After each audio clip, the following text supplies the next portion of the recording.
You've found the Stealth Podcast. Where are you watching from? What time is it there? Subscribe and comment to support us. Thanks. Let's begin.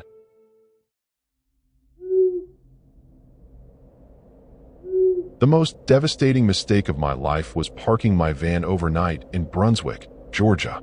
What should have been a peaceful stop along the coast turned into a waking nightmare that still haunts my dreams.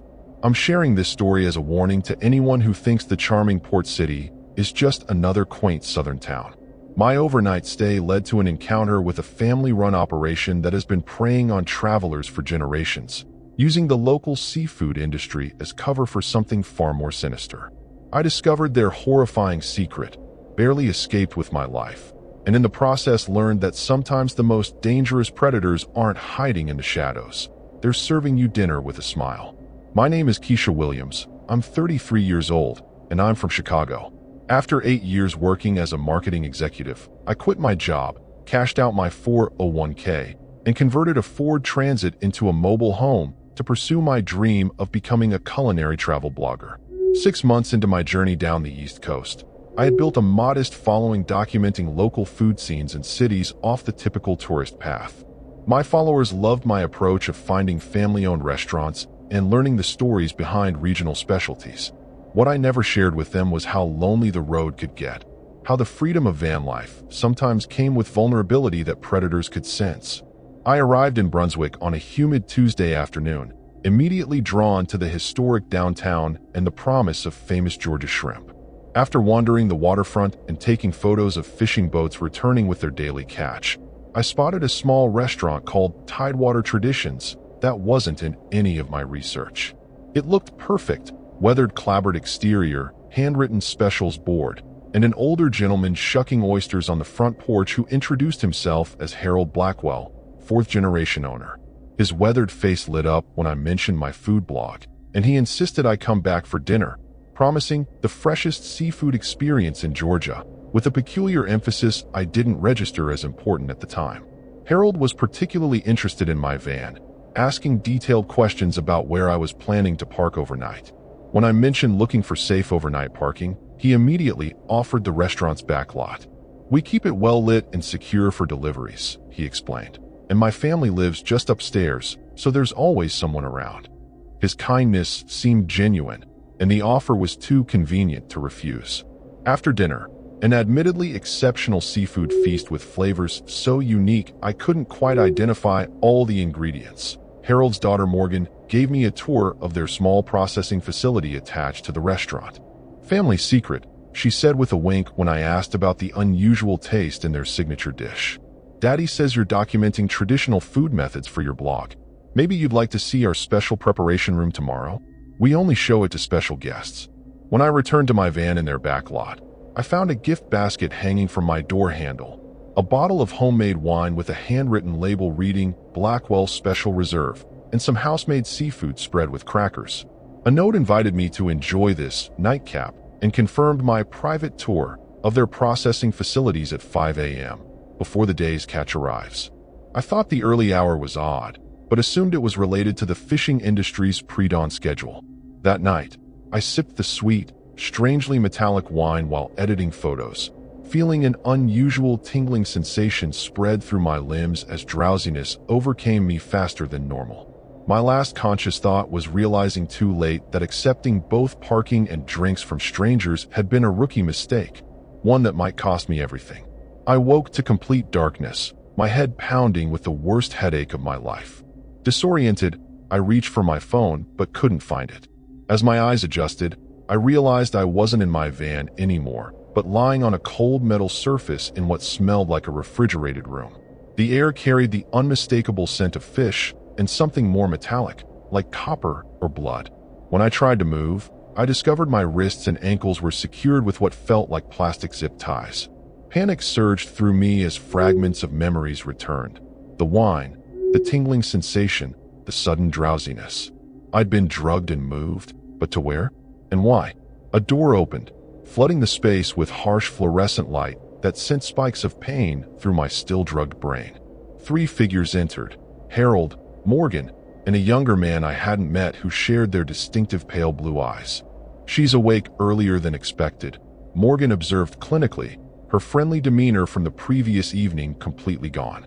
Harold approached, examining me with the same critical eye I'd seen him use on seafood. "Good marbling, excellent muscle tone from all that van renovation work," he remarked to the others, running a cold finger along my arm. "The nomadic ones always have a unique flavor profile. Something about the stress hormones and varied diet." The casual way he discussed me as product made my blood run cold as the horrifying reality began to sink in. The younger man, introduced as Liam, Harold's grandson, wheeled over a tray of butchering tools that glinted menacingly under the lights. "Grandpa, we should start the bleeding process soon if we want to make the special lunch service," he said with the casual tone of someone discussing everyday business. "The Brunswick stew already has the base ingredients marinating." Harold nodded in agreement, but hesitated. "First, let's check the van thoroughly. Her camera and equipment might have captured faces or identifying information." As they discussed logistics, my mind raced desperately for any possible escape. The zip ties were tight, but not cutting off circulation, perhaps deliberately to preserve what they chillingly referred to as product quality. After Harold and Liam left to search my van, Morgan stayed behind, meticulously arranging tools and containers. "You're wondering why?" she said without looking at me, as if reading my thoughts. "It's simple. Our family has maintained a certain culinary tradition for generations. The restaurant is genuine, but it's also cover for our real specialty." She finally turned to me, her expression oddly proud. "Those unique flavors you couldn't identify last night. That was Jason, a kayaker who made the mistake of camping on what we consider our private island. Every renowned chef has a secret ingredient, Miss Williams. Ours just happens to be more ethically complicated than most." The casual way she admitted to serving human meat made my stomach heave, especially knowing I'd eaten their food. The sound of a vehicle starting outside caught Morgan's attention. She moved to a small window, cursing under her breath. "Impossible," she muttered, then yelled toward the door. "Dad." She remotely started her van. This was news to me. My van had no remote start capability, but I said nothing as hope flared. Someone else was out there. Morgan rushed from the room, the door closing automatically behind her with a pneumatic hiss. In her haste, she'd left the tray of tools just within reach of my bound hands. If I could dislocate my thumb like I'd seen in an escape artist video, I might be able to slip one hand free. The sound of shouting outside gave me courage as I made the agonizing decision to force my thumb against the zip tie until I felt the sickening pop of joint separation. With my thumb dislocated and slick with sweat and blood from where the plastic had cut into my skin, I managed to wrench my right hand free from the restraint. Fighting waves of nausea from pain and fear, I grabbed a scalpel from the tray and cut the remaining zip ties. Standing was a challenge. Whatever drug they'd given me still lingered in my system, making the room spin alarmingly. I recognized the space now as a modified meat processing room, complete with drainage channels in the floor and a large industrial sink. Most disturbing were the butcher charts on the wall that were unmistakably human in form, with cuts marked and labeled like those of livestock. What looked like a restaurant freezer door stood at one end of the room, and I dreaded to think what might be stored inside. Voices approached from outside, the Blackwells returning. I searched frantically for a weapon more substantial than the scalpel and found a heavy meat tenderizing mallet that fit my hand perfectly. Hiding beside the door, I prepared myself mentally for what I might need to do to escape. Harold entered first, his anger evident in his flushed face. Someone's parked out front claiming to be health inspection, asking about. He stopped abruptly, seeing the empty table. I didn't give him time to turn around, bringing the mallet down on his head with all my strength. He crumpled to the floor with a sickening thud as Morgan screamed from the doorway. She lunged at me with surprising speed, a filleting knife clutched in her hand. We collided violently, both of us crashing into the tool tray and sending it flying. The scalpel sliced into her forearm as we grappled, causing her to howl in pain and fury. "You have no idea what you're doing," she hissed through clenched teeth. "Our family has protected this operation for over a century.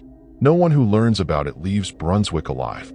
Her strength was astonishing, fueled by rage and desperation.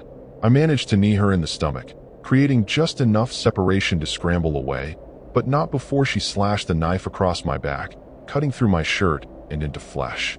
Bleeding and disoriented, I stumbled through a different door than the one they'd entered through, finding myself in what appeared to be the main restaurant kitchen.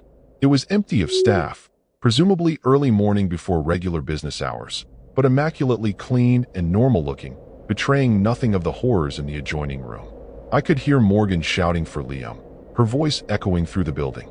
Grabbing a dish towel to press against my bleeding back, I searched desperately for an exit. The front of the restaurant was visible through a service window, and I could see a man in an official-looking uniform talking to Liam, who was clearly trying to keep him occupied and away from the kitchen. I was considering making a break for the front when the freezer door I'd seen earlier burst open.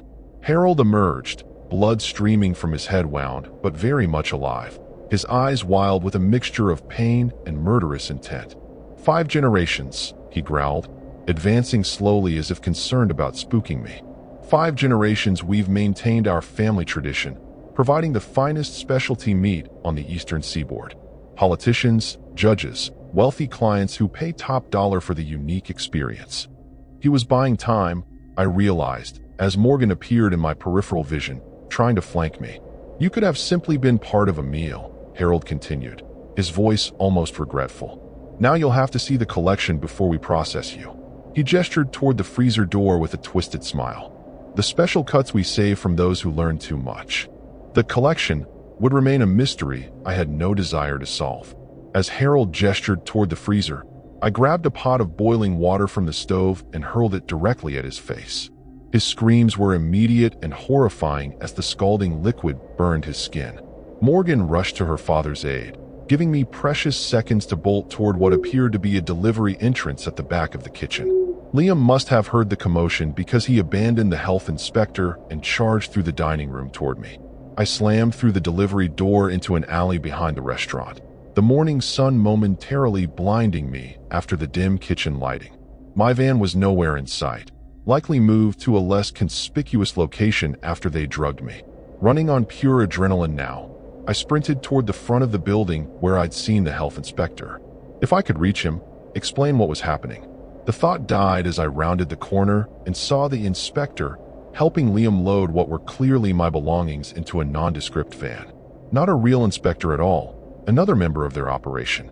Brunswick was their territory, and I was beginning to understand just how deep their influence might reach.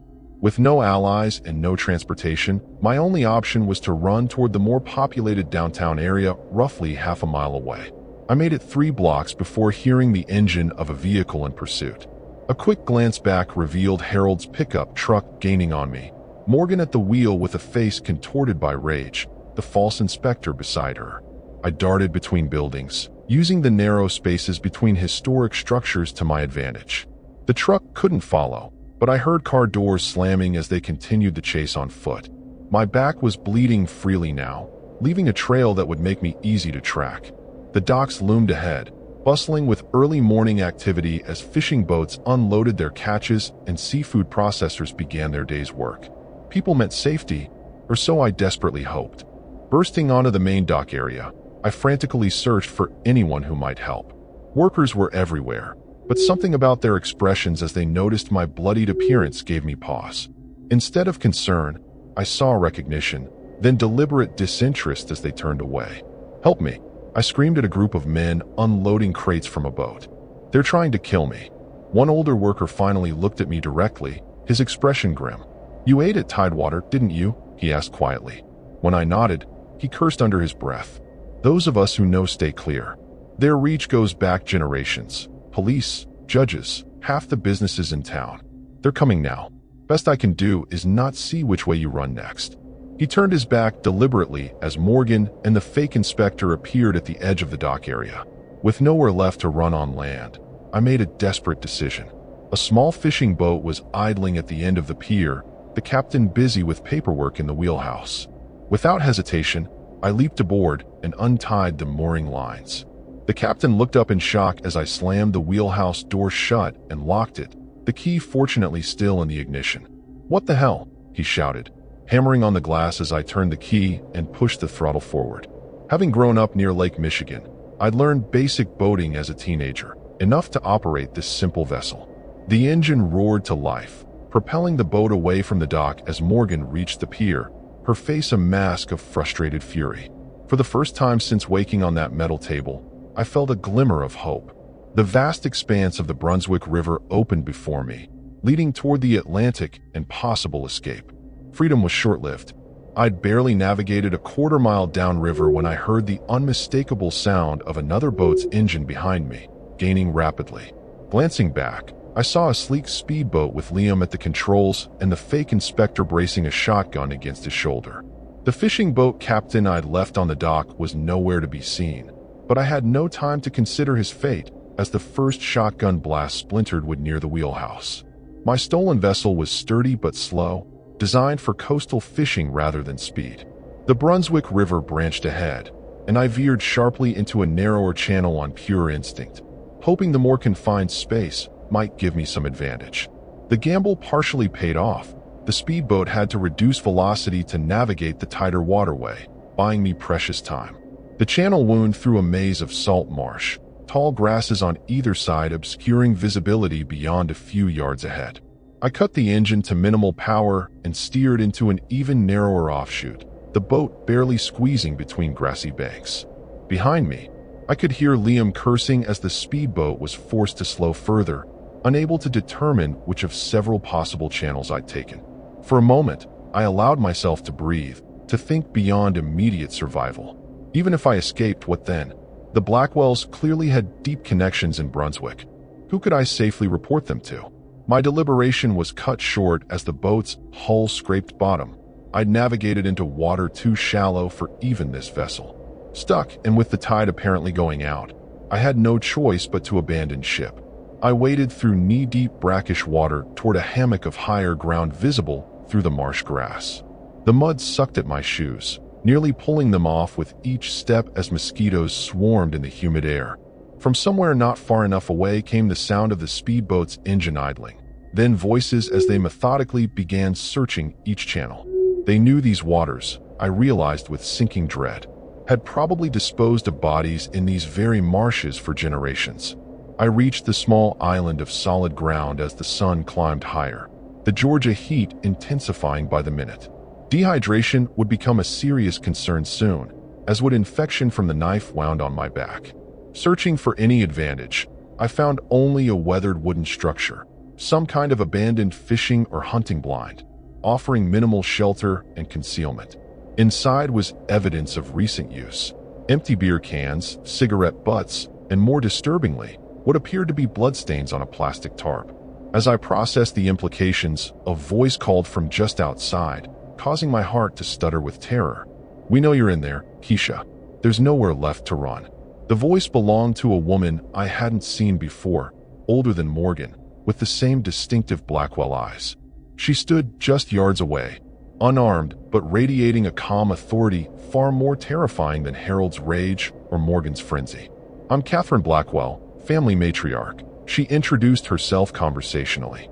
"What you've stumbled into is larger and older than you can comprehend. Our family doesn't just serve special meals, we serve a purpose." She stepped closer, seemingly unconcerned that I might attack. "Brunswick has thrived because of us. When criminals or dangerous elements come through our town, they become useful rather than harmful. We're selective, a necessary service disguised as a monstrous act." The way she rationalized their cannibalism as some twisted form of community protection made me physically ill.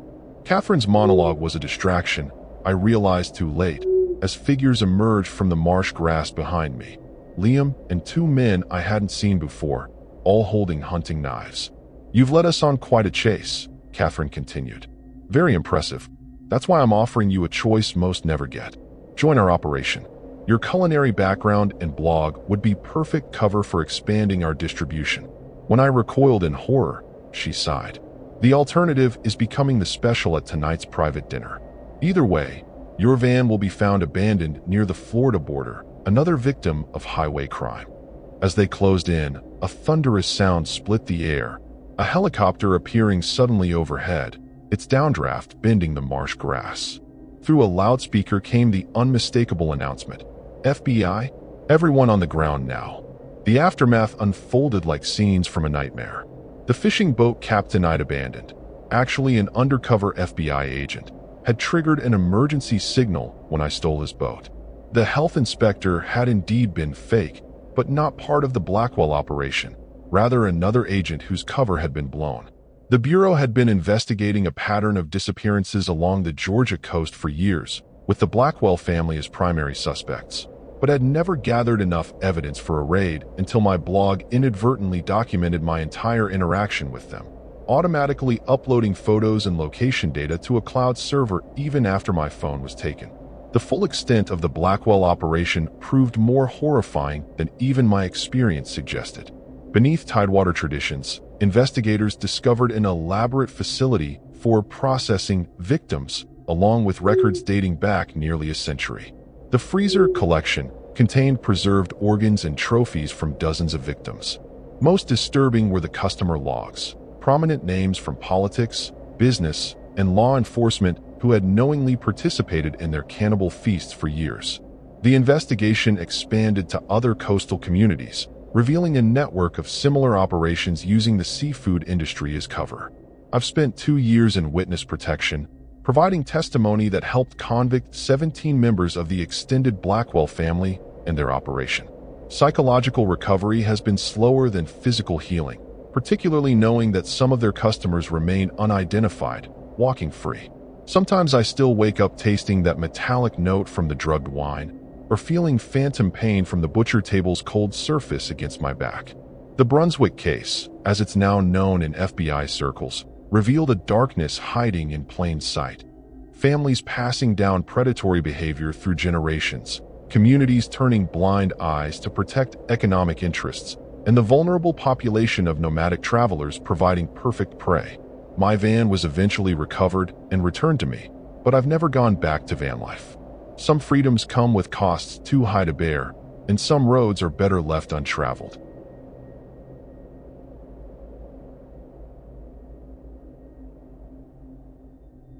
The quiet streets of Savannah would be the last place I'd ever feel safe again. What started as a simple overnight stop on my cross-country van journey turned into a nightmare that still haunts me. I'm sharing this as a warning. Sometimes the real monsters aren't hiding in the shadows, but in plain sight, wearing friendly smiles. I never imagined that accepting help from a local would lead me down a path where I'd discover a horrifying secret beneath Savannah's historic charm, barely escape with my life, and be forever changed by what I witnessed in those moss-draped streets. My name is Ethan Mercer. I'm 34 years old, and I call Denver home, or at least I did before I decided to embrace the van life lifestyle 6 months ago. After a brutal divorce and getting laid off from my engineering job, I converted an old Sprinter van into a modest but comfortable mobile home. Freedom was the goal. No mortgage, no ties, just the open road and new horizons. My Instagram followers loved the renovation process, the stunning mountain vistas, and sunset beach pictures. They had no idea what was coming. I'd been driving for nearly 14 hours straight when I crossed into Georgia. The fatigue was setting in hard, my eyes burning as I struggled to focus on the road ahead. My plan was simple: find a quiet spot in Savannah for the night, then explore the historic district the next day before continuing south to Florida. I'd read online about some free parking spots near Forsyth Park where other van lifers had stayed without issues. The Spanish moss hanging from the ancient oaks created eerie shadows in my headlights as I navigated the unfamiliar streets. After circling the park twice, I finally found a decent spot away from streetlights, but still close enough to feel safe. As I was settling in for the night, a friendly tap on my window startled me. A man about my age with kind eyes and a southern drawl introduced himself as Mason, a local history professor who lived nearby. He warned me that police had been ticketing vans recently, but offered his driveway as a safer alternative. Southern hospitality, he called it with a charming smile that reached his eyes. Against my usual cautious nature, I accepted. He seemed genuine, and I was exhausted. Mason's historic home was tucked away on a quiet street lined with similar colonial-style houses. The driveway was secluded, hidden from street view by tall hedges and a wrought iron gate. Perfect for privacy, he said as he helped guide me in. He insisted I come inside for a nightcap before bed, to wash away the road dust, as he put it. His home was immaculate, filled with antiques and historical artifacts from Savannah's past. I noticed several old photographs on the wall, all featuring different people, but with Mason standing beside them. Just fellow travelers I've helped over the years, he explained when he caught me looking. Something about his tone made my skin crawl, but I dismissed it as road fatigue playing tricks on my mind. I woke up disoriented, my head pounding with the worst hangover I'd felt in years. The last thing I remembered was Mason pouring me a second drink, a local specialty, he'd called it. Something was off. My van door was unlocked, which I never did, and my phone was missing. Through the windshield, I could see I wasn't in Mason's driveway anymore, but parked behind what looked like an abandoned warehouse. Panic surged through me as I scrambled to get my bearings, checking if anything else was missing. My wallet was still there, but when I tried to start the van, the engine wouldn't turn over. The warehouse loomed ominously in the morning light, its broken windows like empty eye sockets staring down at me. A faded sign reading, "Riverside Meat Processing," hung crookedly above massive loading dock doors. I decided to look for help, maybe find a mechanic who could jumpstart my van. As I approached the main road, I realized I was nowhere near the historic district anymore. This was industrial Savannah, miles from where I'd met Mason. A cold feeling settled in my stomach as I pieced together what must have happened. My drink had been drugged. A text message notification surprised me. Apparently my phone wasn't missing after all, just wedged under the passenger seat. It was from an unknown number. "Enjoyed meeting you, Ethan. Hope you like the new parking spot. Savannah has so many secrets to share with visitors like you." My hands trembled as I read it. The message continued, "Check your camera roll." With growing dread, I opened my photos to find dozens of pictures I hadn't taken. All of me sleeping in my van, clearly taken through the windows from outside. The final photo showed Mason standing over me with a strange smile, holding something that glinted in the dim light. I managed to flag down a passing truck driver who helped jumpstart my van. She seemed concerned, asking if I was okay since I looked white as a ghost. I considered going to the police, but hesitated. What exactly would I report? That I foolishly went to a stranger's house and got drugged? That I had creepy photos, but no actual harm done? Instead, I decided to leave Savannah immediately, put this whole weird experience behind me. But as I drove, my navigation app kept glitching, routes recalculating, and ultimately leading me in circles through increasingly remote industrial areas. Eventually, I pulled over at a gas station to buy a paper map and clear my head. The elderly cashier chatted as she rang me up, mentioning how another traveler had stopped by earlier asking about Vanlife spots. Tall fellow, glasses, said he was a professor or something, she described. Unmistakably Mason. Asked if anyone in a white Sprinter had come by. Said his friend might be lost. My blood ran cold. How did he know where I'd go?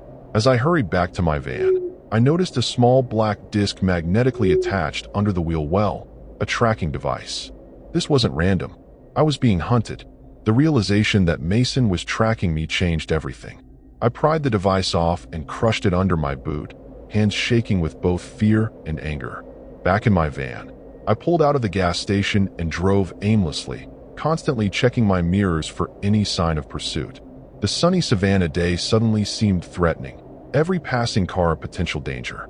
I needed somewhere safe to think, somewhere public with people around. I found a busy shopping center parking lot and pulled in, trying to steady my breathing while considering my options. My phone chimed with another text from the unknown number. "Breaking our connection so soon, Ethan? That's not very friendly. Don't worry, I have other ways of finding you." Attached was a photo of my van in the shopping center parking lot, taken mere minutes ago. I frantically scanned the area but saw no sign of Mason. How was this happening? The next message arrived seconds later. "You're my 5th visitor from Colorado this year. Want to see what happened to the others?" Before I could process this, my phone began displaying a series of images, for different people, all apparently sleeping in their vehicles, followed by photos of the same people looking terrified, bound in what appeared to be a basement. My instinct screamed to go to the police, but as I pulled up the address for the nearest station, my phone screen went black, then displayed a single message. "Any authorities you contact will receive an anonymous tip about drugs in your van. I've already planted them. Quite the substantial amount. Georgia has harsh sentences. Ethan." I felt trapped, while rising in my throat. This couldn't be happening. I needed to think clearly despite the panic clouding my judgment. First, I had to determine if he was bluffing about planting drugs. I thoroughly searched my van, checking every storage compartment, under the mattress, inside cabinets. Behind a loose panel near the wheel well, I found a package wrapped in plastic, definitely not something I'd put there. I didn't dare open it, but its presence confirmed my worst fears. Mason wasn't bluffing. As I contemplated my next move, I noticed a black SUV slowly circling the parking lot. Through the windshield, I could make out Mason's silhouette, not even trying to hide his presence. He was toying with me. My phone chimed again. Let's play a game. Drive to Bonaventure Cemetery. Come alone or things get much worse for you. 30 minutes. With no clear alternative, I started driving toward the cemetery, my mind racing through escape scenarios. None seemed viable. Mason clearly had resources, planning, and experience with this twisted game. The historic Bonaventure Cemetery appeared ahead, its elaborate tombs and angel statues stretching across 100 acres of moss-draped grounds along the Wilmington River. As I parked near the entrance, my phone received another message with specific directions to a remote section of the cemetery. With trembling legs, I followed the path, jumping at every sound. In a secluded corner, I found a fresh grave with a temporary marker bearing a chilling inscription. Ethan Mercer found his final parking spot. Standing before my own mock grave, I heard footsteps on the gravel path behind me. Mason appeared, looking completely ordinary in khakis and a button-down shirt, the friendly professor persona intact. Beautiful spot, isn't it? The river view is quite peaceful. He spoke casually, as if we were old friends discussing real estate. In his hand was something small that he kept fidgeting with. A syringe, I realized with horror. You're wondering why, he continued, stepping closer. It's simple, really. Some people collect stamps. I collect experiences, specifically, the experience of watching hope drain from people's eyes when they realize no one is coming to save them. Mason explained his methodology with disturbing pride, how Vanlifers were perfect targets because they were often alone, self-sufficient, and their disappearances weren't immediately noticed. Digital nomads, he chuckled darkly, always checking in on social media, yet paradoxically invisible. He gestured toward a maintenance shed partially hidden by overgrown azalea bushes. Your new temporary home awaits. After that, we'll move to my special place where you'll join my permanent collection. As he reached for my arm, survival instinct kicked in.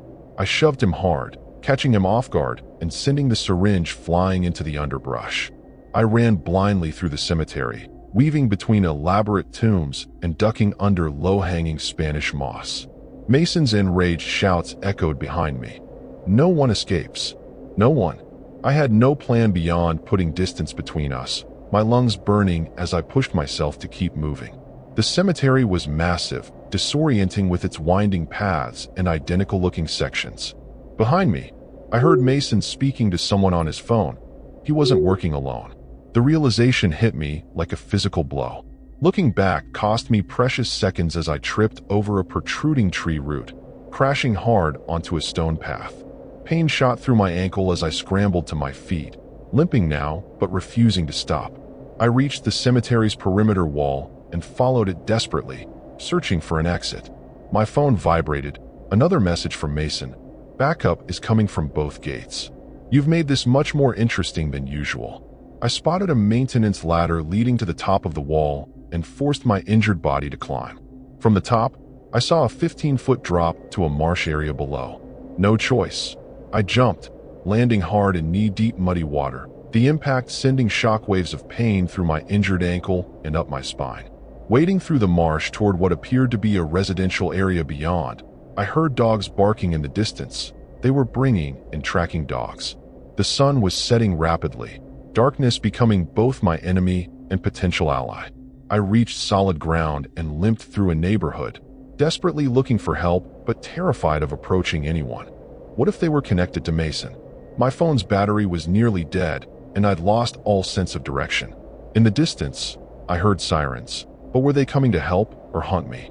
As lights appeared around the bend in the road, I made a split-second decision and dove into a drainage ditch, covering myself with leaves and praying I wouldn't be found as vehicles slowly cruised past.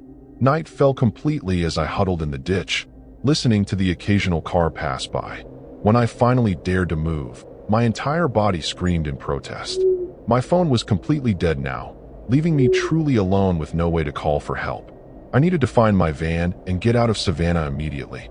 Using the stars to navigate, I headed in what I hoped was the direction of Bonaventure Cemetery's main entrance where I'd left my vehicle. Every shadow made me flinch. Every distant sound froze me in place. After what felt like hours of painful progress, I spotted the cemetery gates, and miraculously, my van still parked outside. Approaching cautiously, I checked for any sign of Mason or his accomplices. The area seemed deserted. Too deserted. It felt wrong, like walking into an obvious trap, but I had no choice. My van represented my only chance of escape.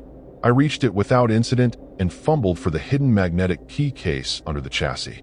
The engine started on the first try, flooding me with desperate hope.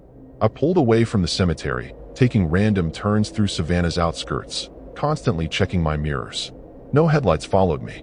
I found the highway entrance and accelerated toward the interstate, watching the city lights recede in my rearview mirror. After an hour of driving south, exhaustion threatening to overwhelm me, I pulled into a brightly lit truck stop just across the Florida state line. I needed to clean up, tend to my injuries, and figure out my next move.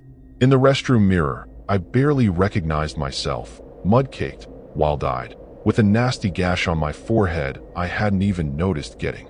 As I washed up, a trucker entered and gave me a concerned look. "You okay, buddy? Looks like you've been through hell." His name was Ray, and something about his weathered, honest face made me take a chance. I told him everything, words pouring out in a desperate rush. Ray listened without interruption, then nodded grimly. "I've heard rumors about disappearances along I-95, mostly dismissed as urban legends." He insisted on calling the police, overriding my objections about the planted drugs. "Better to face that music than end up another missing person," he reasoned. While we waited for authorities, Ray brought me coffee and first aid supplies. For the first time in 24 hours, I felt a glimmer of hope. The Florida State Troopers arrived quickly, and I repeated my story, showing them the threatening texts and the package I'd found in my van. They took it all seriously, immediately contacting Georgia authorities. 3 days later, I sat in a Savannah police station, still processing what had happened. Based on my statement and evidence found in my van, they'd obtained warrants for Mason's home and the warehouse where I'd woken up. What they discovered was beyond horrifying, a sophisticated operation run by Mason and 3 accomplices, targeting solo travelers for years. The basement of his historic home contained proof of at least 17 victims. Mason himself was nowhere to be found. The tracking data from my van led them to several more grave sites at Bonaventure Cemetery. Real ones, not mock displays like mine. I should have been the 18th victim. The cruel irony came 2 weeks later. Police finally located Mason, but not how anyone expected. He was found in northern Florida, driving a converted van nearly identical to mine, with a new identity as a traveling photographer. The ultimate predator had become prey. The van belonged to one of his former victims, and Mason had apparently decided to adopt their lifestyle as a new hunting technique. But he'd chosen poorly this time. The van's owner had connections to organized crime.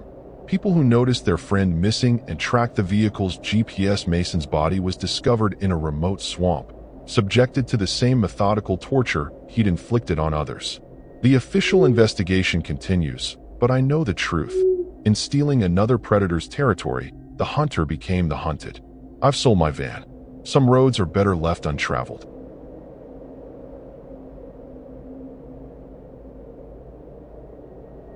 What happened in Athens, Georgia, changed my life forever. I'm sharing this story as a warning to anyone who thinks the college town atmosphere means safety. One night in my converted van near campus led to a terrifying encounter with someone wearing a mask that still haunts my nightmares. What started as an innocent overnight stop became a twisted game of survival where I discovered a horrifying tradition that's been hidden from tourists for generations. I narrowly escaped with my life, but others weren't so lucky. My name is Madeline Reeves. I'm 29 years old, and I'm originally from Seattle. After 5 years working in tech, corporate burnout hit me hard. I quit my job, sold most of my possessions, and converted a 2015 Transit van into my new home. The freedom was intoxicating, working remotely as a freelance web developer while exploring the country. I'd been on the road for 7 months when I decided to visit Athens, having heard great things about its music scene and artistic vibe. My Instagram followers loved the aesthetics of each new location, completely unaware of the darkness I was about to encounter. I arrived in Athens on a Thursday afternoon, planning to catch some live music and experience the local nightlife before continuing my journey south. After exploring downtown, I found what seemed like a perfect overnight spot, a quiet parking area near the edge of the University of Georgia campus. It was close enough to downtown to be convenient, but secluded enough to avoid drawing attention. Several other vehicles were already parked nearby, including another converted van, which made me feel safer. The owner, a friendly guy named Drew who was passing through on his way to Florida, suggested we grab dinner downtown. Drew and I hit it off immediately, swapping road stories over local craft beers at a bustling bar on East Clayton Street. He was knowledgeable about Athens, mentioning he'd visited several times before to see friends at the university. When I mentioned where I was parked, a strange expression crossed his face momentarily before he brushed it off with a laugh. Campus police can be strict sometimes, he explained, offering to show me a better spot he knew about. It was getting late, and I'd had a few drinks, so I gratefully accepted his suggestion to follow him to this supposedly safer location.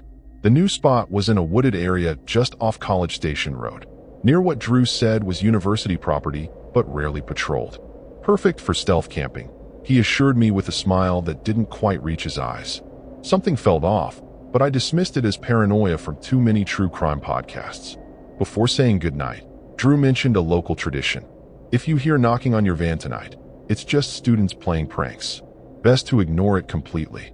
I laughed it off, but as I watched him walk away into the darkness instead of toward his own van, an uneasy feeling settled in my stomach. I double-checked my locks before settling in for the night, the distant sounds of campus life eventually fading into silence. The knocking started at exactly 3:17 a.m. I remember checking my phone when the first tentative taps woke me. 3 distinct knocks, a pause, then 3 more. Just as Drew had predicted. I lay perfectly still, heart racing, telling myself it was just the student prank he'd mentioned. The knocking continued, moving methodically around my van. Tap, tap, tap at each window. Then silence. I exhaled slowly, believing it was over, when suddenly my van rocked violently as something heavy landed on the roof. Footsteps moved across the metal ceiling, slow and deliberate. I fumbled for my phone with trembling hands, ready to call 911, when a text message appeared from an unknown number. Don't make a sound. They're listening for movement. Not students. Dangerous tradition. I'll help if I can. It was signed simply D. Drew. Why would he warn me now after leading me here? The footsteps above stopped directly over where I lay. A scraping sound followed, like something sharp being dragged across metal. My solar vent cover. I realized with horror, someone was trying to remove it to get inside. Fighting panic, I slowly reached for the pepper spray I kept beside my bed and the keys to the van. If they got the vent open, I need to defend myself, but if I could reach the driver's seat, I might be able to escape. Another text came through. They're hunting. Annual tradition. Vanlifers targeted as outsiders who won't be missed. Run now. Head for lights. As if responding to the message's arrival, the scraping above suddenly became more frenzied. A tiny shower of metal shavings fell through the edges of the vent as the securing bolts were being cut through. With no time left to think, I lunged for the driver's seat, jamming the key into the ignition. The engine roared to life just as the vent cover came crashing down onto my bed. I caught a glimpse in my rearview mirror of a hand reaching through the opening, wearing what looked like an old-fashioned plague doctor mask with a long, curved beak. I floored the accelerator, the van fishtailing on the dirt path as I desperately sought the main road. Behind me, flashlight beams cut through the darkness from between the trees, and I could make out several figures in similar masks giving chase on foot. I navigated blindly, adrenaline pushing away any fatigue as I searched for civilization and safety.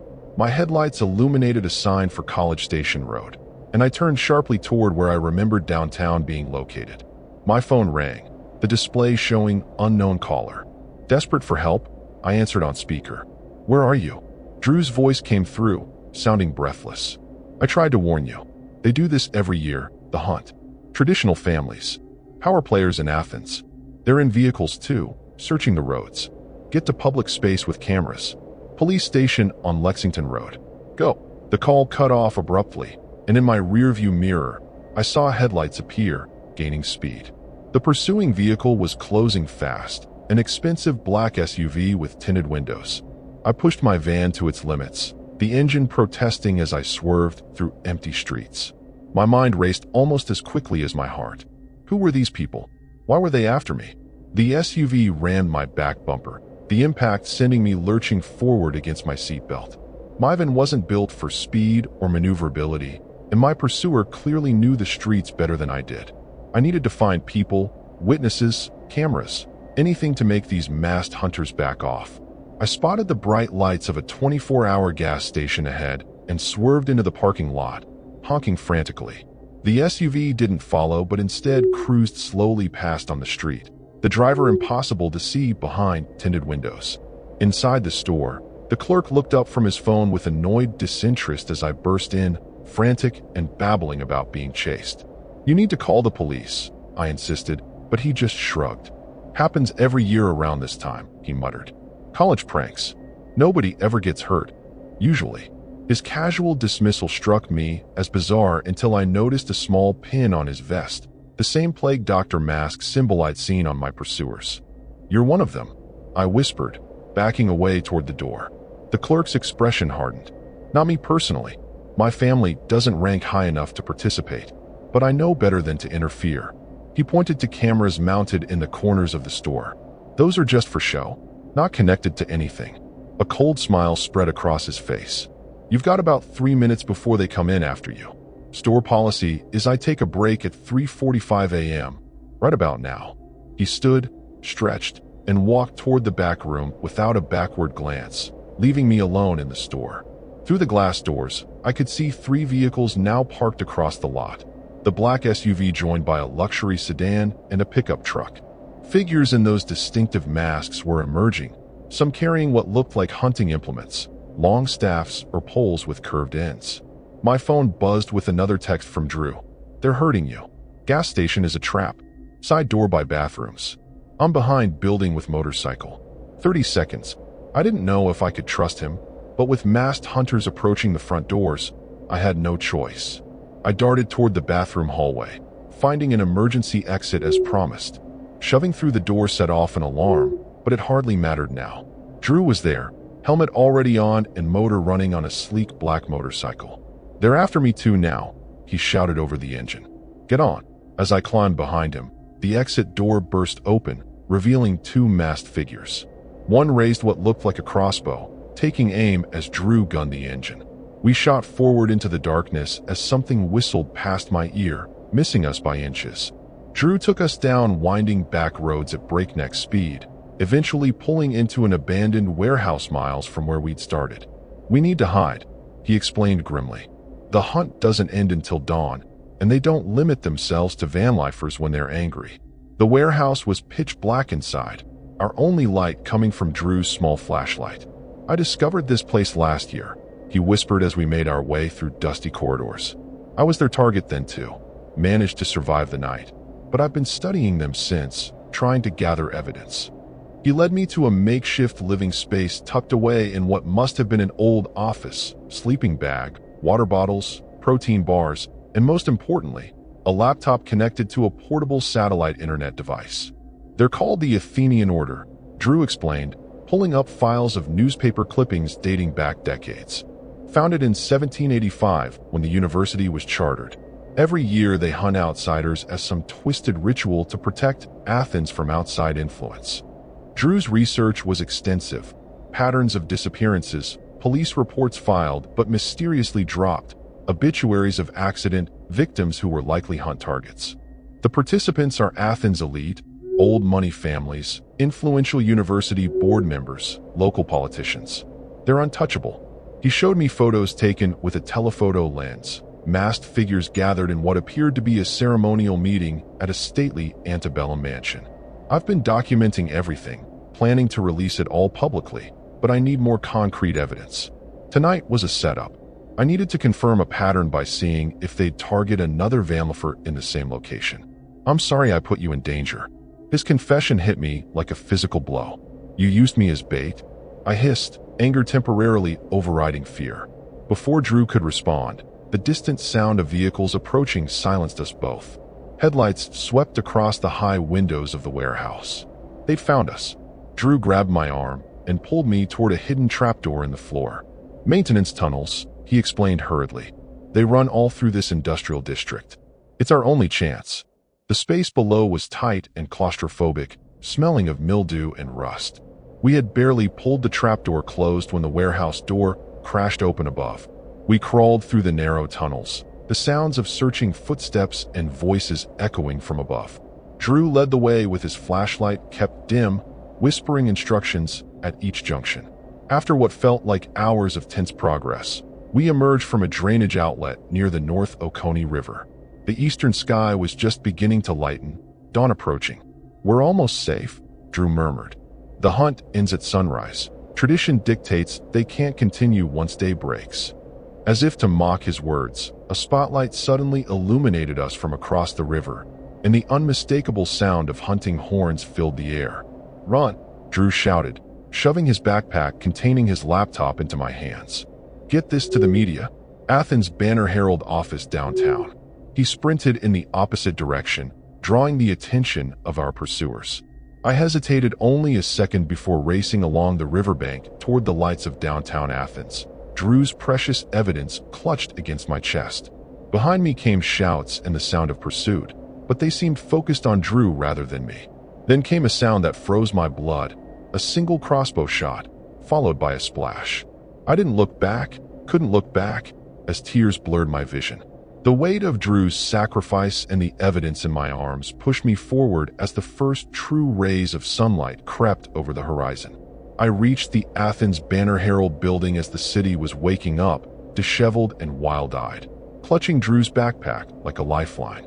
The early shift receptionist took one look at my state and called for the editor immediately. Within an hour, I was sitting in a conference room surrounded by serious-faced journalists reviewing Drew's meticulously gathered evidence. Photos, financial records connecting prominent Athens families to cover-ups, locations of possible burial sites for past victims, and most damning of all, Drew's journal detailing his own experience surviving the previous year's hunt and his subsequent investigation. "This is explosive," the editor said finally. "But these are powerful people. We need to proceed carefully."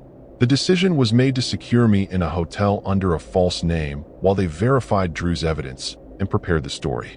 2 reporters accompanied me at all times, not just for interviews, but for protection. As the day progressed, my phone continuously received texts from unknown numbers. "Sunrise only pauses the hunt." "The order has eyes everywhere." "Last chance to leave Athens alive." The journalists documented each message, their faces growing grimmer by the hour. That evening, breaking news interrupted the local broadcasts. A body discovered in the North Oconee River, identified as Andrew Drew Callahan, death ruled as drowning after an apparent accident. The newspaper's investigation hit roadblock after roadblock over the next 3 days. Sources suddenly refused to speak. Police reports mentioned in Drew's notes were now missing, and security camera footage had been erased.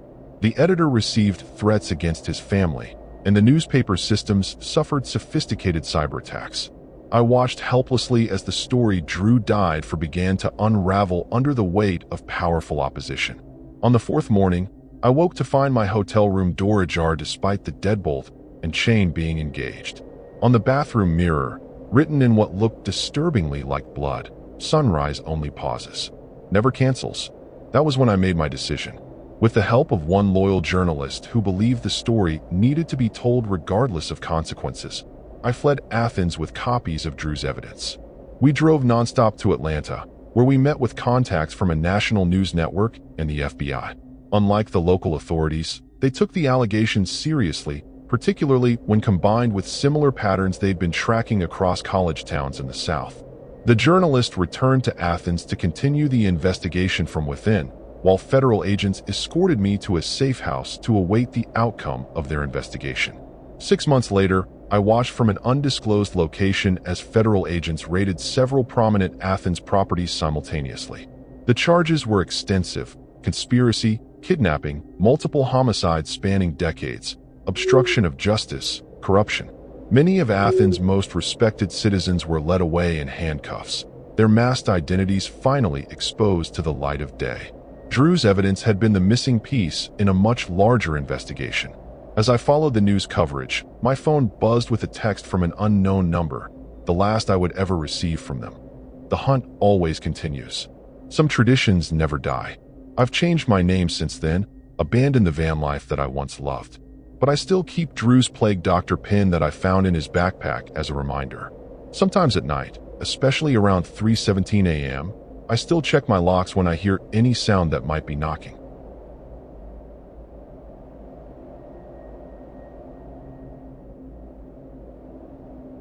The small city of Macon would become the backdrop for the most horrifying 72 hours of my life. What was supposed to be a brief stopover during my cross-country van journey turned into a nightmare that still sends me jolting awake in cold sweats. I'm sharing this to warn others about what lurks beneath the charming southern exterior of this seemingly quiet town. It began with a simple parking mistake, escalated into a terrifying encounter with someone who claimed to be collecting people like me, and culminated in a desperate fight for survival in the depths of an abandoned historical building where I discovered I wasn't the first to fall into this trap, and I was never meant to be the last. My name is Victor Lamar. I'm 31 years old, and I call Portland, Oregon home. After burning out from my career as a physical therapist, I decided to pursue my passion for photography full-time.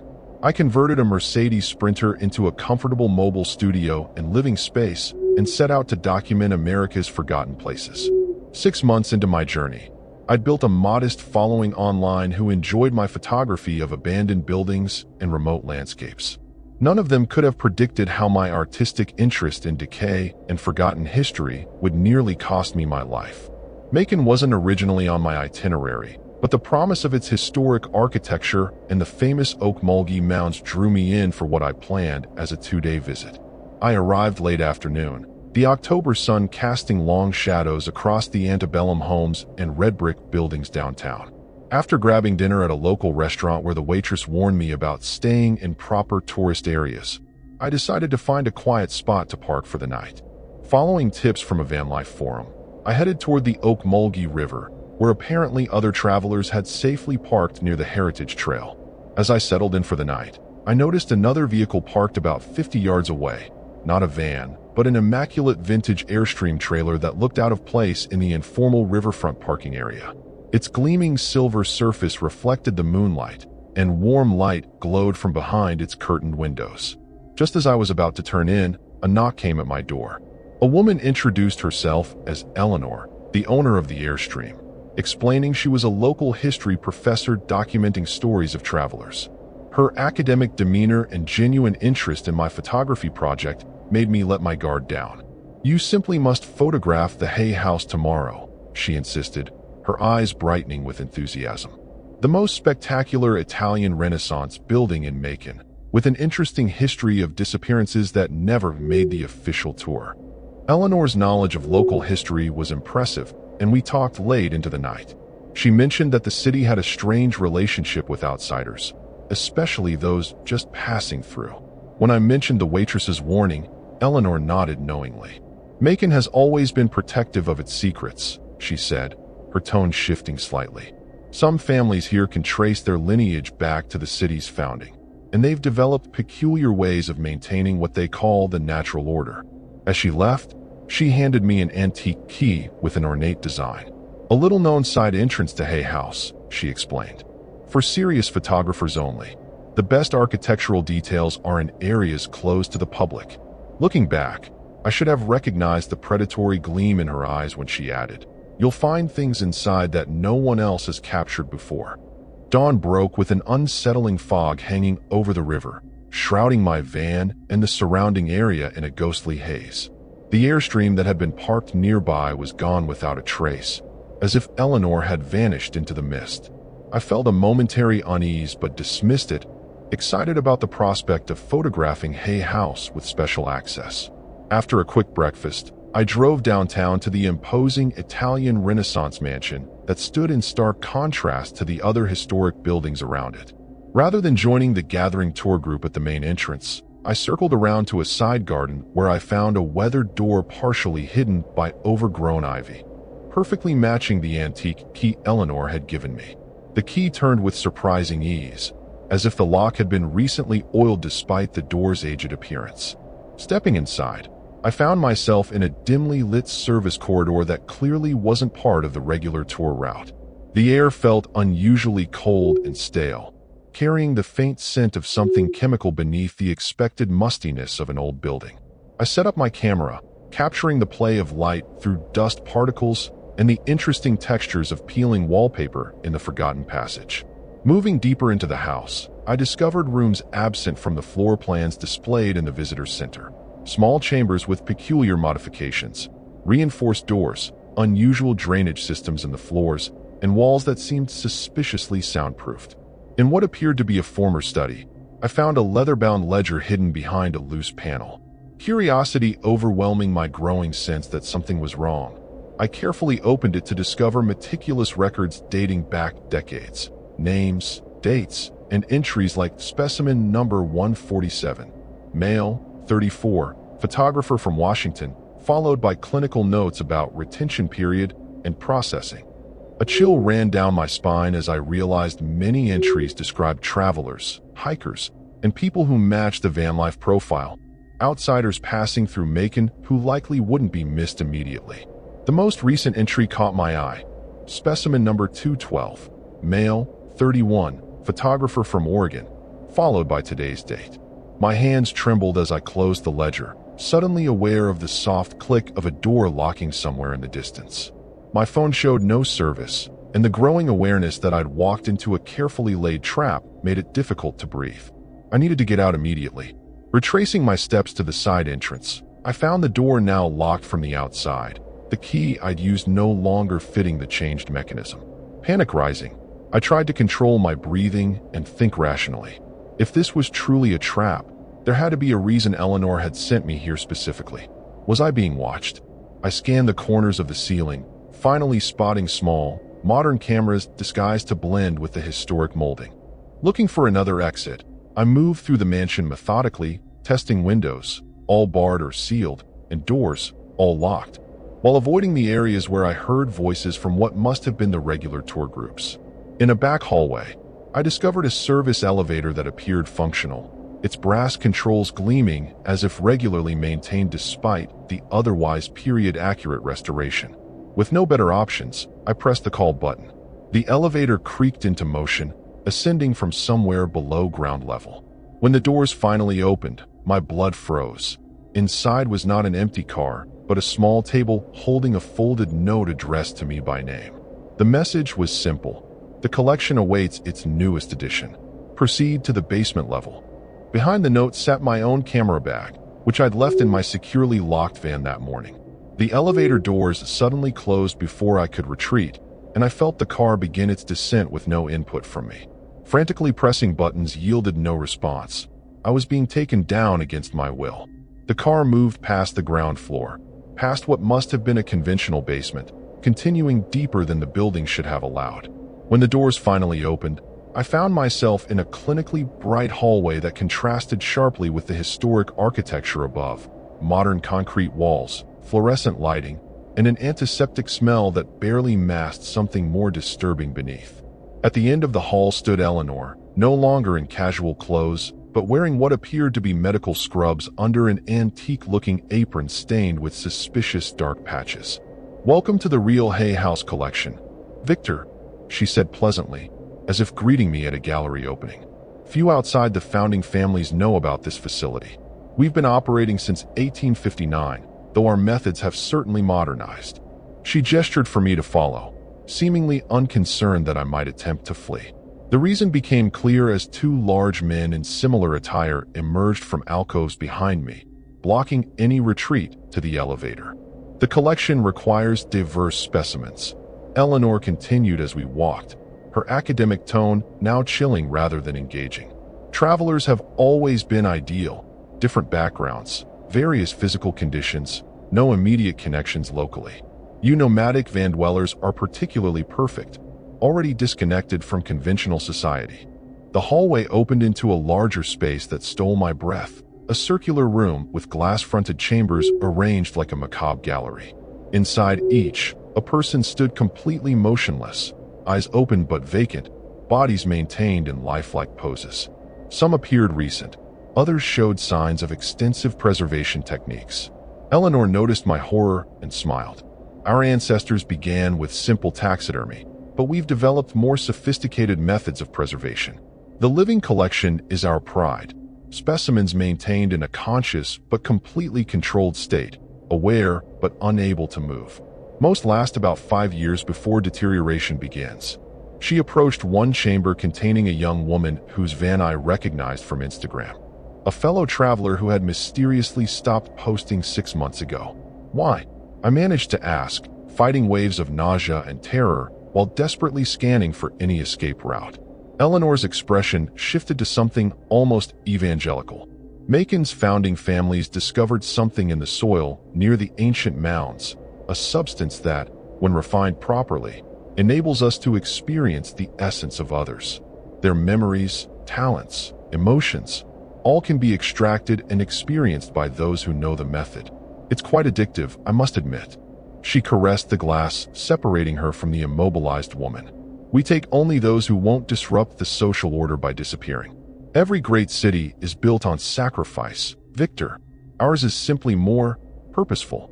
A door opened at the far end of the circular room, and several people in evening wear entered, looking entirely out of place among the clinical surroundings and macabre displays. I recognized the mayor of Macon, the owner of the restaurant where I'd eaten dinner, and several others who matched photos I'd seen of prominent local business leaders. They regarded me with clinical interest, like buyers at an auction assessing merchandise. Tonight's donation to the collection, Eleanor announced proudly. A photographer with an exceptional eye for detail and considerable physical stamina according to his medical data. The well-dressed group murmured appreciatively as one of the large attendants gripped my arm, inserting a needle before I could resist. As my consciousness began to fade, the last thing I heard was Eleanor explaining that the extraction process would begin after a 12-hour stabilization period. "Don't worry," she said soothingly. "Part of you will remain aware enough to experience everything." I regained consciousness gradually, my mind foggy but functioning. I was strapped to a gurney in a small preparation room, medical equipment beeping steadily around me. The restraints were tight but not completely immobilizing. They had been designed for a sedated subject, not someone fighting for their life. No one was currently in the room, but voices drifted from a connecting chamber, discussion of preparation protocols and extraction sequencing. My photographers I had unconsciously registered details even as I was losing consciousness, keypad codes, door mechanisms, the pattern of guard rotations. Now, that attention to detail might save my life if I could just work my right hand free from the loosest restraint. With agonizing slowness, I managed to slip my hand through the restraint by dislocating my thumb, a painful trick I'd learned during an escape artist phase in college. Once free, I quickly released my other limbs and disconnected the monitoring equipment, knowing alarms would sound immediately. I had perhaps 2 minutes before someone responded. The surgical tray nearby provided my only potential weapons, a scalpel and a heavy metal instrument I didn't recognize but grasped firmly anyway. The voices in the next room grew alarmed as monitors flatlined, and I positioned myself behind the door, heart pounding so loudly I feared it would give me away. When the first attendant rushed in, I struck without hesitation, driving the scalpel into his shoulder. Not a killing blow, but enough to incapacitate. His partner followed seconds later, receiving the heavy metal instrument across his temple, dropping him instantly. I grabbed a set of keys and a security card from the first man's belt and slipped into the hallway. Alarms were now blaring throughout the facility, red emergency lights casting an apocalyptic glow over the sterile corridors. I had no clear plan beyond up. I needed to reach the main floors of Hay House and then find an exit. But first, I couldn't leave without attempting to help the others. Moving against all instincts for self-preservation, I returned to the circular gallery room. The control panel governing the glass chambers required a security code, 6 digits that could be anything. In desperation, I tried the date I'd seen in the ledger marking the facility's founding, 185900. The screen flashed green, and with a pneumatic hiss, All the chamber doors unlocked simultaneously. Most of the occupants remained motionless, too far gone in whatever process had been applied to them, but 5 individuals showed signs of awareness returning, including the Vanlife influencer I'd recognized. "Can you move?" I asked her urgently. She nodded weakly, clearly fighting whatever drugs remained in her system. "Follow me if you can. We have minutes at most." Together with the other semi-conscious captives, we formed a disoriented group of escapees, making our way toward a service stairwell I'd noted during my forced tour. The stairwell led upward through several levels of increasingly older architecture, transitioning from the modern facility to the historic building's actual basement. Behind us, shouting voices and footsteps grew louder, Eleanor's voice distinct among them, shrieking orders to secure all specimens at any cost. 2 floors up, we encountered a locked door requiring key card access. The card I'd taken blinked red repeatedly, wrong clearance level. In desperation, I analyzed the lock mechanism, noticing it was connected to an older fire safety system. "Stand back," I ordered, using my lighter to trigger the sprinkler directly above the electronic lock. The short circuit that followed released the magnetic seal with a satisfying click, allowing us to push through into what appeared to be the actual historical kitchen of Hay House, and directly into the path of a startled tour group and their guide. The tour guide's rehearsed speech about authentic 19th century food preparation techniques died on her lips as our bedraggled group burst through the door behind her. The tourists' expressions shifted from surprise to horror as they took in our hospital gowns, wild eyes, and in my case, bloodied hands clutching a scalpel. Their screams created exactly the chaos we needed, sending the regular security guards running toward the commotion while we slipped past in the confusion. "Fire exit," I gasped to my fellow escapees, pointing toward the emergency door I'd noted earlier during my photography reconnaissance. Alarms were already blaring from the sprinkler activation, providing perfect cover for our escape as we pushed through the door into the blinding afternoon sunlight. We split up immediately on my insistence. A group would be easier to recapture than individuals fleeing in different directions. The Vanlife influencer, Megan, stuck with me as we ran through Macon's historic district, drawing startled looks from pedestrians, but no immediate pursuit. My van would certainly be watched, so stealing transportation was our only option. We found an unlocked delivery truck behind a restaurant, keys miraculously in the ignition, the kind of careless mistake that would now save our lives. As I hotwired the ignition, Megan kept watch, her hands still trembling from whatever drugs lingered in her system. "They've had me for 7 months, she whispered, voice cracking. "They take you out of stasis once a week for what they call harvesting, extracting memories, emotions. It feels like having your soul slowly drained through your eyes." We drove north out of Macon, abandoning the truck at a highway rest stop and convincing a sympathetic trucker to take us to Atlanta after showing him our hospital gowns and inventing a story about escaping an unethical medical study. From Atlanta, we contacted authorities, but our story sounded delusional even to sympathetic ears. Underground facility? Human preservation? Memory extraction? The FBI agent interviewing us couldn't fully hide his skepticism. Our only evidence was our physical condition, traces of unknown compounds in our bloodstream, and our detailed knowledge of each other's disappearances.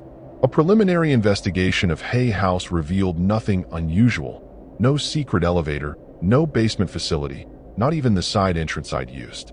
Eleanor had vanished completely, along with any record of her employment at local universities. 3 months later, having returned to Portland and attempted to rebuild my life, I received an unmarked package containing my camera, the one left behind during my escape. Scrolling through its memory card revealed not only the photos I'd taken of Hay House's secret rooms, but dozens more I hadn't taken. Clinical images of myself strapped to the preparation table, Eleanor standing proudly beside my unconscious form, and most disturbingly, what appeared to be architectural plans for a new facility under construction near another historic site in Savannah. The final image was a simple note card reading: "The collection always reclaims its specimens. We saved your place." That same evening, news broke of a fire at Hay House, destroying the entire structure and reportedly claiming the lives of several prominent Macon citizens who had been meeting in the basement. The investigation that followed uncovered partial evidence of an underground structure, but the fire had been hot enough to melt even concrete in some areas. Suspiciously hot, experts noted. Megan and 2 other escapees came forward to corroborate my story, leading to a wider investigation into missing persons cases along Georgia's highways. Ground-penetrating radar eventually revealed extensive tunnel systems connecting several historic buildings in Macon's downtown, though officials claimed they were merely remnants of Prohibition-era smuggling operations. The case remains officially open but inactive due to insufficient evidence of criminal activity beyond the fire itself. I've since abandoned Vanlife, moved to a small apartment in Seattle under a different name, and installed a comprehensive security system that some might call paranoid. But sometimes, late at night, I still wake to what sounds like Eleanor's voice whispering that my extraction was merely postponed, not canceled. After all, as she said, the collection always reclaims its specimens.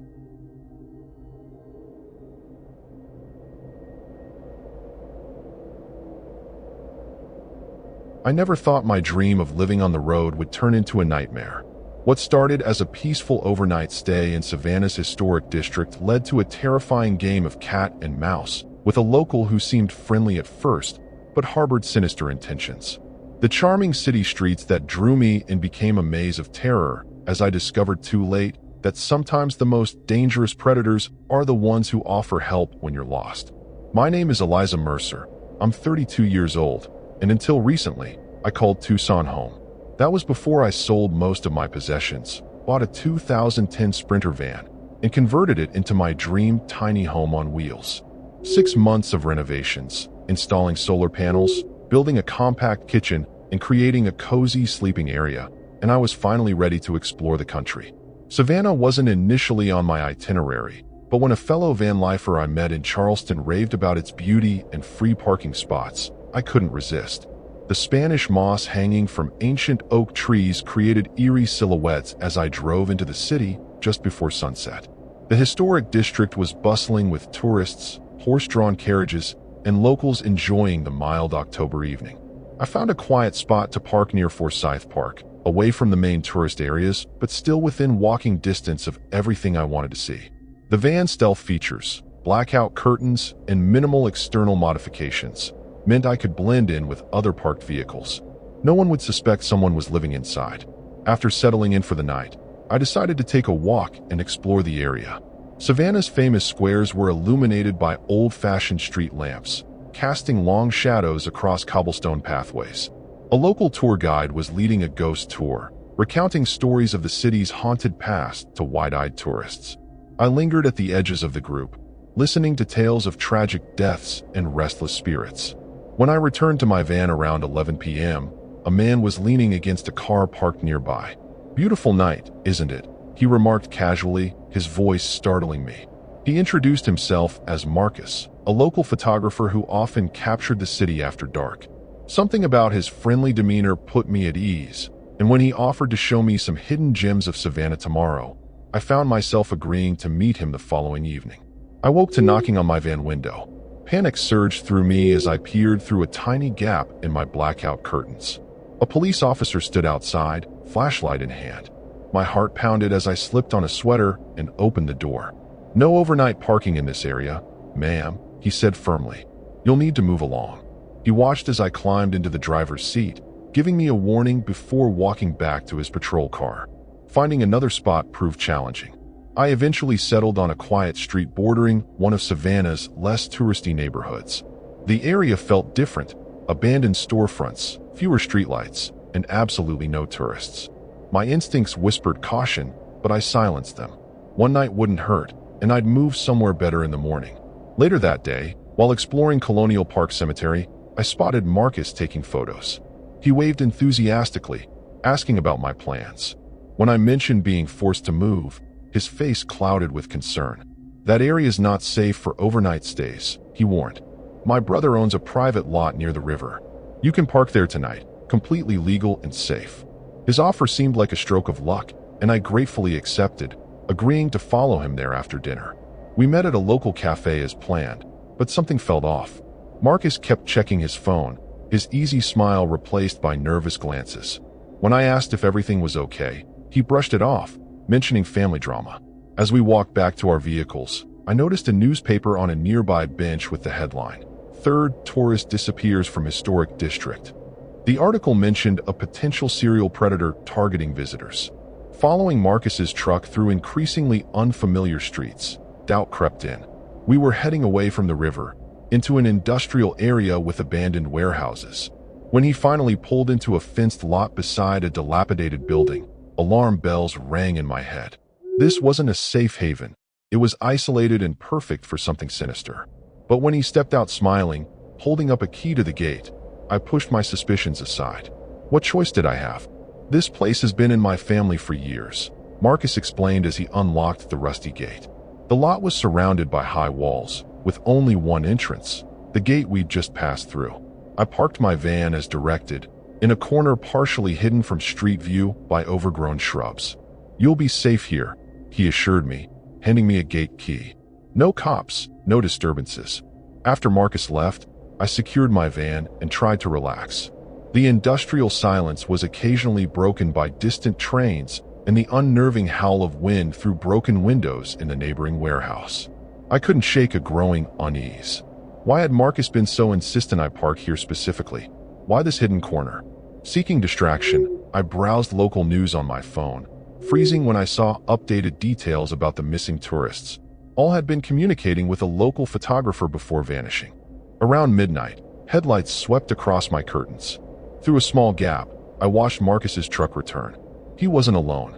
Two men accompanied him, one carrying what looked like heavy chains, the other a duffel bag. They weren't approaching my van yet, instead entering the warehouse through a side door.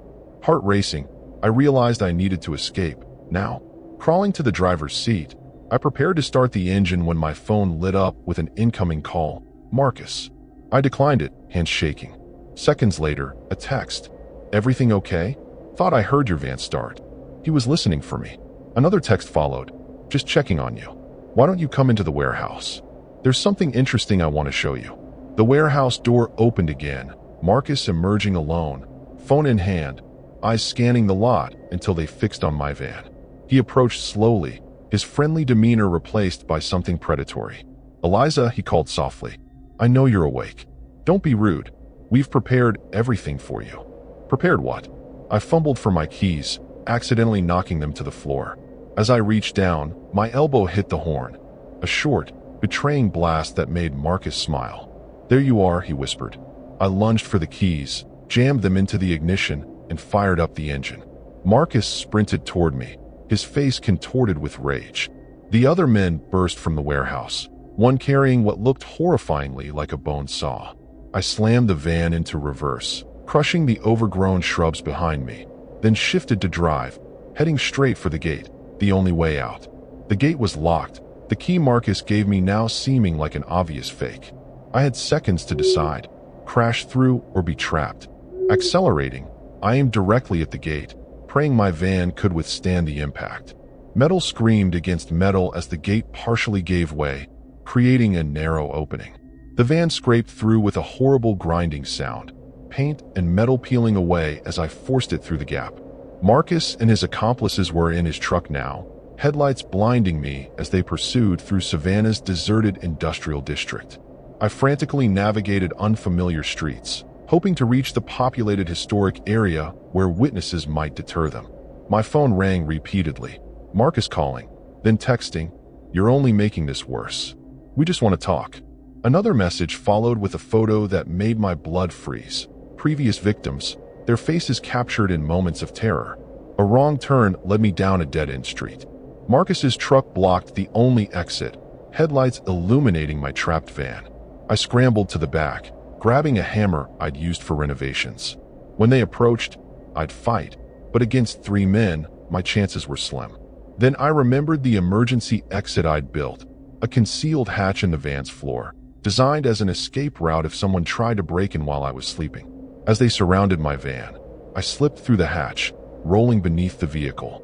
Crawling through grease and grime, I emerged on the opposite side while they focused on the doors. In the shadows between buildings, I ran as I'd never run before, hearing their shouts when they discovered I was gone. Navigating by streetlights, I made it to a 24-hour diner, bursting through the doors and begging the startled staff to call police. Through the windows, I watched Marcus's truck cruise slowly past, his eyes scanning the street. He'd found another hunting ground, and I'd narrowly escaped becoming his next trophy. The police took my statement, documenting every detail about Marcus and his accomplices. They seemed skeptical until I showed them the threatening texts and photo he'd sent. "We've been investigating disappearances for months," an officer admitted, but had no solid leads until now. They dispatched units to the warehouse immediately, promising to contact me once they'd investigated. 2 days later, I was staying in a motel under police protection when the detective called with news. They'd found disturbing evidence in the warehouse: tools, restraints, and traces of blood from multiple victims. But Marcus and his partners had vanished without a trace. "We believe they've fled the state," the detective explained. "Your testimony gives us something to work with, but they're experienced at covering their tracks." With Marcus still at large, I couldn't shake the feeling of being watched. The detective advised me to return home to Tucson, but I worried about leading danger back to my family. Instead, I decided to drive to Florida, hoping to lose myself in a crowded tourist area. I left Savannah after dark, taking back roads to avoid being followed. Near the Georgia-Florida border, I pulled into a rest stop to catch a few hours of sleep. Exhaustion overwhelmed my fear, and I fell into a deep slumber without setting my usual security measures. A tapping on my window jolted me awake. A friendly-looking woman with car trouble asking to borrow my phone. Relief washed over me that it wasn't Marcus, and I lowered my guard. The moment I opened my door was my final mistake. The woman's smile twisted into something cruel as she stepped aside. Behind her stood Marcus, holding the same bone saw I'd glimpsed at the warehouse. "You led us on quite a chase, Eliza," he said softly. "But every van has a GPS tracker these days, didn't you know?" As they forced their way inside, I realized the horrible truth. Marcus had never been working alone. He had partners everywhere, watching highways and borders for vans matching mine. My escape had merely extended their sick game, and in my desperate flight from Savannah, I'd driven straight into their waiting network. The last thing I saw was the woman checking her watch. 2 minutes, she told Marcus, before the next car passes. It was all the time they needed.